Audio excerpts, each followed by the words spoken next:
எவர்களை முன் குறித்தாரோ அவர்களை அழைத்திருக்கிறார். எவர்களை அழைத்தாரோ அவர்களை நீதிமான் ஆக்குகிறார். பாருங்க, நம்மள முன் குறித்தாரு, நம்மள அழைத்திருக்கிறாரு. நம்மள கைவிடாம அவருடைய சமூகத்துல நம்மளை நீதிமானாய் கர்த்தர் வைத்திருக்கிறார். அவருடைய சமூகத்துல நம்மளை நீதிமானாய் வைத்திருக்கிறார். எவர்களை நீதிமான்களாய் ஆக்கினாரோ அவர்களை மகிமையும் படுத்திருக்கிறார். ஹல்லேலூயா. கடந்த வாரத்தில் உங்களுக்கு நான் கர்த்தர் உங்களோட பேசினார். மகிமை என்றால் என்ன? பரிபூர்ண சந்தோஷத்தை அடைகிறது நமக்கு மகிமை. அப்ப பாருங்க, ஆண்டவர் நம்மளை முன்குறித்தார், நம்மளை அழைத்திருக்கிறார், நம்மளை நீதிமானாய் மாற்றியிருக்கிறார். நீதிமானாய் மாத்திரம் அல்ல தெய்வ பிள்ளைகளை, அங்க சொல்லப்பட்டிருக்கிற வார்த்தை பாருங்க, அவர்களை மகிமைப்படுத்தியிருக்கிறார். ஹல்லேலூயா. அவர் நம்மளை சந்தோஷப்படுத்தியிருக்கிறார், நம்முடைய சூழ்நிலைகளை மாற்றியிருக்கிறார், நம் போராட்டத்தில் இருந்து விடுதலை கொடுத்திருக்கிறார், நம்ம வியாதியிலிருந்து நமக்கு சுகம் கொடுத்திருக்கிறார், மரண படுக்கையிலிருந்து ஆண்டவர் நம்மளுக்கு ஆசீர்வாதத்தை கொடுத்திருக்கிறார். அது மாத்திரம் அல்ல, உங்களுக்கு தேவ பிள்ளைகளுக்கு விரோதமாய் எழும்புகிற எல்லா கட்டுகள், பிசாசுடைய மாய மந்திர எல்லாவற்றிலும் கர்த்தர் உங்களுக்கு தூணா நிற்கிறவராய் இருக்கிறார். அவர் கேடகமாய் இருக்கிறார். நீ போக்கிய மரத்தை நான் உன்னை ஆசீர்வதிப்பேன் என்று சொல்லி அங்க வாசிங்க 31. இவைகளை குறித்து நாம் என்ன சொல்லுவோம்? ஆண்டவர் செய்த நன்மைகளை நினைத்து கர்த்தர் நம்மளை அழைத்தவராய் இருக்கிறாரே, கர்த்தர் நம்மளை ஆசீர்வதிக்கிறவராய் காணப்பட்டிருக்கிறாரே. அவர் நம்மளை அழைத்தவர் அல்லவா? அவர் நம்மளை முன்குறித்தவர் அல்லவா? அவர் நம்மளை நீதிமானாய் மாற்றி இருக்கிறாரே, நம்மளை மகிமையும் படுத்தியிருக்கிறாரே. இவைகளை குறித்து நாம் என்ன சொல்ல போகிறோம்? நம்ம என்ன சொல்ல போகிறோம்? நம்ம என்ன சொல்ல போகிறோங்க? கீழே வாசிங்க. அப்படியே தேவன் நம்முடைய பட்சத்தில் நம்ம இப்படிதான் சொல்ல வேண்டும். எப்படி சொல்ல வேண்டுங்க? தேவன், எல்லாரும் என்னோட சொல்லுங்க, தேவன் நம்முடைய பட்சத்தில் இருந்தால் நமக்கு விரோதமாய் எழும்புபவன் யார்? நமக்கு விரோதமாய் எழும்புகிறவன் யார்? தேவன் நம் பட்சத்தில் இருக்கிறார். ஒருவனும் எழும்ப முடியாது என்று இயேசு உங்களுக்கு வாக்கு கிடைக்கிறார். கரங்களை தட்டி ஆண்டவரை மகிமைப்படுத்தலாமா? அல்லேலூயா. அங்க பாருங்க, எவ்வளவு அழகாக அந்த வார்த்தை ஆண்டவர் இன்றைக்கு உங்களோட பேசிக் கொண்டிருக்கிறார். எனக்கு அன்பான தெய்வ பிள்ளைகளே, ஆண்டவர் வாக்கு கொடுத்திருக்கிறார், உங்களுக்கு விரோதமாய் ஒருவனும் எழ முடியாது. உன் குடும்பத்துக்கு விரோதமாய் ஒருவரும் எழ முடியாது. உன் ஊழியத்துக்கு விரோதமாய் ஒருவரும் எழ முடியாது. உன் சபைக்கு விரோதமாய் யாரும் எழும்ப முடியாது. இது உன்னுடைய சபை அல்ல, இது உன்னுடைய ஊழியம் அல்ல. அழைத்தவர் இயேசு, அவருடைய ஊழியம், அவரே ராஜா, அவரே தேவாதி தேவனாய் காணப்படுகிறார். Believe in Jesus name. அவர் உங்களுக்குள்ள காணப்படுகிறார். நீங்க அவருடைய நாமத்தினால் எதை கேட்டாலும் அவர் கிடைக்கிறார். In Jesus name. உயர்ந்த நாமமாய் காணப்படுகிறது, உயர்ந்த நாமமாய் நமக்குள்ள காணப்படுகிறது. எனக்கு அன்பான தேவ பிள்ளைகளே, இயேசு சர்வ வல்லமுள்ள தேவனாய் இருக்கிறார்.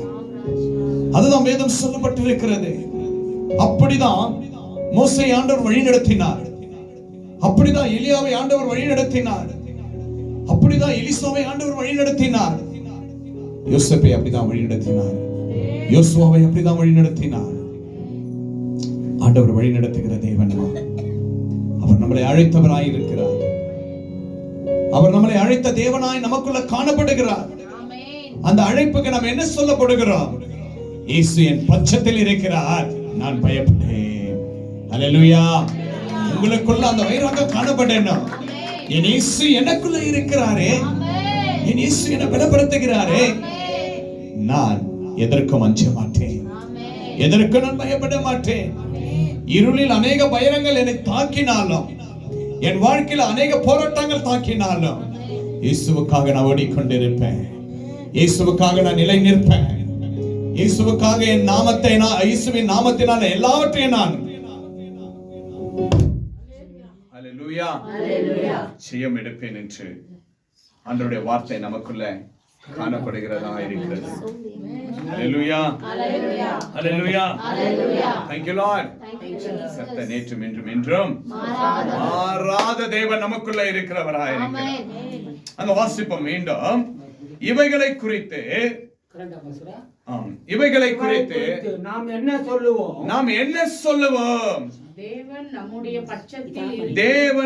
பட்சத்தில் இருந்தால் நமக்கு விரோதமாய் எழும்புபவன் யார்? இயேசு கிறிஸ்து உங்க பட்சத்துல இருக்கிறாரு. இயேசு கிறிஸ்து உங்களுக்காக இருக்கிறாரு. அவர் உங்க பட்சத்தில் இருப்பதின் நிமித்தமாய் உங்களுக்கு விரோதமாய் ஒருவனும் எழ முடியாது. ஹalleluya. ஒருவனும் எழ முடியாதுங்க. பிசாசுடைய கிரியைகள் ஒருபோதும் உங்களை மேற்கொள்ள முடியாது என்று இயேசு வாக்கு கொடுக்கிறவராய் இருக்கிறார். அப்படி தேவ மனுஷனை ஒருவர் நடத்தினார். அவர் நடத்தினார். யாத்திராகமம் 3ஆம் அதிகாரத்தை எடுத்துக்கொள்ளவும்.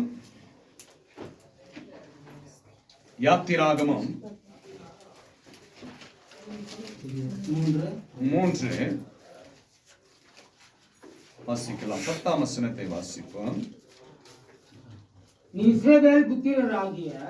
நீ இஸ்ரவேலின் புத்திரராகிய என் ஜனத்தை எகிப்திலிருந்து அழைத்து வரும்படி ஆண்டவர் இங்க மோசேயோடு பேசுறாருங்க. ஆண்டவர் நம் பட்சத்துல இருக்கும் பொழுது நமக்குள்ள ஒரு தைரியம் காணப்பட வேண்டும். இயேசு கிறிஸ்து நம்ம பட்சத்தில் இருக்கும் பொழுது நமக்குள்ள ஒரு வைராகியத்தை காணப்பட வேண்டும். விசுவாசம் இன்னும் அதிகரிக்க வேண்டும். சந்தோஷம் இன்னும் அதிகரிக்க வேண்டும். ஏனென்றால் இயேசு நமக்குள்ள இருக்கிற ஜீவனுள்ள தேவனாய் நமக்குள்ள இருக்கிறார். ஹalleluya. பாருங்க, எகிப்து தேசத்துல தேவ பிள்ளைகள் அடிமைத்தனத்துல காணப்படுறாங்க. பார்வோன் ராஜா என்பவர் மிகப்பெரிய ஒரு கோபமான ஒரு மனுஷனும் அடிமைத்தனத்துல கொண்டு போகிறவனும் தேவனுக்கு பிரியமில்லாத ஒரு மனுஷனுமாய் அந்த பார்வோன் ராஜா வாழ்ந்து கொண்டிருக்கிறாருங்க. அந்த இடத்துல யாரும் போய் போர் பண்ண முடியாது. சகலமும் அவன் இடத்துல இருக்கும். ஆனா ஆண்டவராகிய இரட்சகர் இயேசு கிறிஸ்து பிதாவாகிய தேவன் அங்க மோசேயோட பேசுறாருங்க. நீ இஸ்ரவேல் புத்திரராகிய என் ஜனத்தை எகிப்தில் இருந்து அழைத்து வரும்படி எங்க அனுப்புறாருங்களா? பார்வோனிடத்துல. என் ஜனங்க அங்க அடிமைத்தனத்துல இருக்கிறாங்க. நீ என்ன செய்யணும்? எங்க போகணும்ன்றாருங்க? பார்வோன். போயிருந்துமே அவன் என்ன பண்ணுவான்? ராஜா கிட்ட போய் நம்ம கேட்க முடியுமா? என்ன செய்வாருங்க? உடனே அரெஸ்ட் பண்ணுவாரு, சாகடிப்பாரு, எல்லாமே துணிந்து செய்வாங்க. ஆனா மோசேயை ஆண்டவர் தெரிந்து கொள்றாருங்க. இன்னைக்கு ஒவ்வொரு தேவ பிள்ளைகளுக்கும் கர்த்தருடைய வார்த்தை உங்களை பலப்படுத்துகிறதாய் காணப்படுகிறது. ஆண்டவருடைய வார்த்தையை நீங்கள் வைத்துக் கொண்டு நீங்க எல்லாவற்றையும் செய்யும் பொழுது கர்த்தர் உங்களுக்கு முன்பாக போகிற தெய்வமாய் காணப்படுகிறது. அப்ப அங்க வாசிங்க 11. பார்வோனிடத்திற்கு அனுப்புவேன் வா என்றார். அப்பொழுது மோசே தேவனை நோக்கி. யாரை நோக்கி? இன்னைக்கு நம்ம யாரை நோக்கி பார்க்கணும்? இயேசு கிறிஸ்துவை நோக்கி பார்க்கணும். பிதாவாகிய தேவனை நோக்கி பார்க்கணும். ஆண்டவர் நமக்கு வாக்கு கொடுத்திருக்கிறார். ஆண்டவர் நம்மோடு பேசி இருக்கிறார். ஆண்டவர் நமக்கு சகலத்தையும் செய்வேன் என்று வாக்கு கொடுத்திருக்கிறார். இப்படி வாக்கு கொடுக்கிற தேவனிடத்துல ஆண்டவர் சொல்றாருங்க. அப்பொழுது மோசே ஆண்டவரை நோக்கி பார்க்கிறாரு. ஆண்டவர் சொன்ன வார்த்தையை கேட்டுட்டாரு. கேட்ட பிறகு தேவனை நோக்கி பார்வோனிடத்திற்கு போகவும் இஸ்ரவேல் புத்திரரை எகிப்திலிருந்து அழைத்து வரவும் சொல்றாருங்க. நான் எம்மாத்திரம், நான் தகுதியே இல்லாதவனாச்சு. அங்க ஒப்புக்கொள்றாரு. ஆண்டவர் சொல்லிட்டாருங்க. ஆண்டவர் சர்வ வல்லவரு. ஆனா மோசே எப்படிப்பட்டவரு? ஒன்றுக்கும் உதவாத ஒரு மனுஷனாச்சே. நான் எம்மாத்திரம். அவர் சகல நல்ல ஒரு பலனாளியாக காணப்படுறாரு பார்வோனு. அவன் ரதங்களை பார்க்க முடியாது. அவன் ரதங்கள் எல்லாம் பயங்கரமா இருக்குமே. அவனை எங்களை என்ன பண்ணுவாங்க? அழிச்சிடுவாங்களே. நான் எம்மாத்திரம் இன்னைக்கு நம்முடைய வாழ்க்கையில் அப்படிதான் ஆண்டவருடைய சமூகத்துல கேட்கிறோம். கர்த்தர் உனக்கு பெரிய ஆசீர்வாதத்தை கொடுப்பேன் என்று வாக்கு கொடுத்திருப்பார். உனக்கு விரோதமா எலும்புகிற மத்தியில நீ தலை நிமிருவ, அவங்களை நீ ஜெயிப்பேன் என்று ஆண்டவர் வாக்கு கொடுப்பாரு, பேசுவாரு. ஆனா நமக்குள்ள ஒரு பயம். நமக்குள்ள என்னங்க பயம். ஐயோ, அவங்களுடைய ரதம் அப்படியா இருக்கு, என்னை விட அவங்க வல்லவர்களா இருக்கிறார்களே, நான் எப்படி மேற்கொள்ளுவேன்? ஆண்டவர் நான் ஒரு வீடை உனக்கு ஆசீர்வதிப்பேன்றாரு, என்கிட்ட பணம் இல்லையே என்று நம்முடைய விசுவாசத்தை நம்ம என்ன பண்றாங்க, விட்டுறோம். நம்ம விசுவாசத்தை விட்டு விடுகிறோம். ஆனா மோசே அந்த இடத்துல அப்படிதான் கேட்கிறாரு, நான் எம்மாத்திரம் என்னன்றாருங்க, நான் எம்மாத்திரம். வாசிப்போம். அதற்கு அவர் உன்னோடு இருப்பேன், உன்னோடு நான் உன்னோடு இருப்பேன். பாருங்க, அதை நல்லா வாசிங்க. நான் எம்மாத்திரம் என்றான், அதற்கு அவர் நான் உன்னோடு இருப்பேன், நான் உன்னோடு இருப்பேன். நீ ஜனத்தை எகிப்திலிருந்து அழைத்து வந்த பின். பாருங்க, ஆண்டவராக வாக்கு கொடுக்கிறார். ஏன்னா நம்ம கிட்ட யூபிஎஸ் இல்ல, இல்லைங்களா? நம்ம கிட்ட யூபிஎஸ் இல்ல, நம்ம கிட்ட லைட் போடுறதுக்கு இல்ல. கரண்ட் இருந்தா தான் நம்மளால என்ன பண்ண முடியுதுங்க, வாசிக்க முடியும். இங்க வயதான காலத்திலையும் பாருங்க, அன்பு சகோதரரு வாசிக்கிறார். அந்த இருள் காணப்பட்டாலும் தேவன் ஒரு வெளிச்சத்தை அவர் பார்வையில கொடுத்து, சகோதரிக்கு ஒரு வெளிச்சத்தை கொடுத்து, இங்க வாசிக்கிற தேவ பிள்ளைகளுக்கு வெளிச்சத்தை கொடுத்து, இந்த வேதத்தை வாசிக்க ஆண்டவர் நம்மோடு கூட இருக்கிறார். அல்லேலூயா. நம் தேவைகளை, கர்த்தர் சபையுடைய தேவைகளை சந்திக்க வல்லவராக இருக்கிறார். எப்படினாலும் சந்திப்பார். என்கிட்ட ஒண்ணுமே இல்ல, கரண்ட் கொடுத்தாரு பாத்தீங்களா? இந்த மாதிரி அதிசயம் அப்பா நிறைய செய்வாரு. இந்த மாதிரி தேவனுடைய வார்த்தை சொல்லும் போதெல்லாம் அற்புதம் தாங்க. அல்லேலூயா, அல்லேலூயா. இப்படி எல்லாம் ஆண்டவருடைய வார்த்தை பேசும் போதெல்லாம் கர்த்தர் இப்படிதான் அற்புதத்தை செய்வார். பாருங்க, நம்ம கிட்ட ஒண்ணுமே இல்லைன்னு சொன்ன ஆண்டவர் வெளிச்சத்தை கொடுத்துட்டார். அப்ப அங்க கரங்களை தட்டி ஆண்டவர் மகிமைப்படுத்தலாமா? கரங்களை தட்டலாமா? Thank you Jesus, thank you Lord, thank you Lord. அப்போ இதுல இருந்து நம்ம என்ன தெரிஞ்சுக்கிறோம்? இதுல நம்ம என்ன தெரிஞ்சுக்கிறோங்க?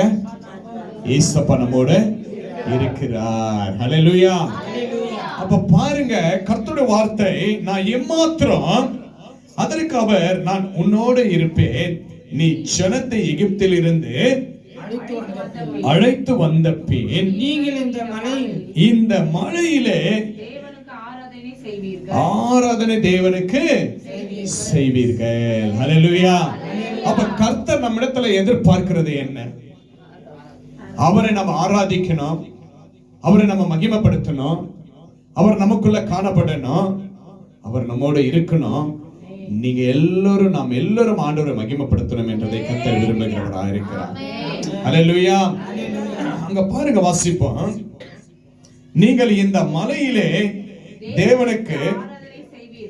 தேவனுக்கு ஆராதனை செய்வீர்கள், நான் உன்னை அனுப்பினேன் என்பதற்கு இதுவே அடையாளம் என்றார். அல்லேலூயா. பாருங்க, தேவன் நம்மோடு இருந்தா தேவனை நம்ம ஆராதிப்போம். தேவன் நம்மோடு இருந்தா கரெக்டா சபைக்கு வருவோம். தேவன் நம்மோடு இருந்தா வேதம் வாசிப்போம். தேவன் நம்மோடு இருந்தா இந்த உலகத்தை நம்ம ஜெயிப்போம். அல்லேலூயா. அப்ப ஆண்டவர் சொல்றாருங்க, நீ என்ன மகிமைப்படுத்துவ. நம்ம ஒரு அப்பா அம்மா பிள்ளைங்க குடும்பத்துக்கு சம்பாரிச்சுட்டு வந்த பிறகு, சம்பாதிச்சால் மாத்திரமே அவங்களுக்கு என்ன கொடுக்க முடியுங்க? சந்தோஷத்தை, எல்லாவற்றையும் கொடுக்க முடியும். அதே போலதான் இயேசு கிறிஸ்து நமக்கு செய்கிற சகல வல்லமுள்ள தேவனாய் இருக்கிறார். அவரை நாம் ஆராதிப்போம் என்று வாக்கு கொடுக்கிறார். அங்க சொல்றாருங்க, நீ தைரியமா போ மகனே, நான் உன் கூட இருந்து உன்னை நான் ஆசீர்வதித்து உன்னை நான் பலப்படுத்துவேன் என்று ஆண்டவர் வாக்கு கொடுக்கிறார். இந்த வாரம் ஆண்டவர் நம்மோட பேசிய வார்த்தை, இயேசு நான் உன்னோட இருக்கிறேன், உன்னுடைய சூழ்நிலை எல்லாமே மாறும், நீ போகும் இடமெல்லாம் உன் பட்சத்துல நான் இருந்து உன்னை நான் வழி நடத்துவேன் என்று இயேசு வாக்கு கொடுக்கிறவராக இருக்கிறார். ஹல்லேலூயா.